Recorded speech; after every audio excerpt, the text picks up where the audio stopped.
இருக்குதுல்ல நீட்டாக இருக்கு. இது என்னது? அது பேட்ரி ஆனில் இருக்கா, இது டார்ச் ஆனில் இருக்கா என்னன்னு தெரியல. இருக்கட்டும், நான் பார்த்து சொல்கிறேன் அது என்னன்னு.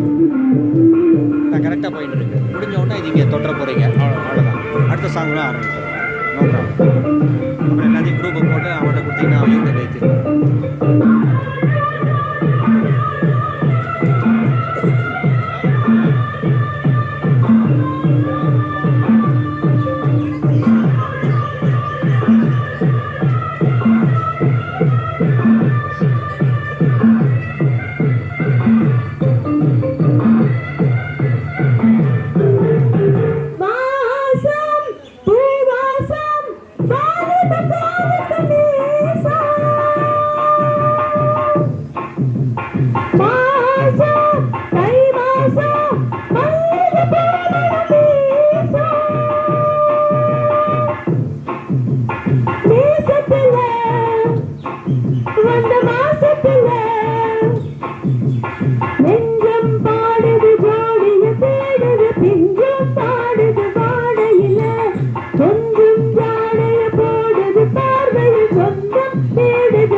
பாட்டு ஒன்று கேட்குது பாட்டு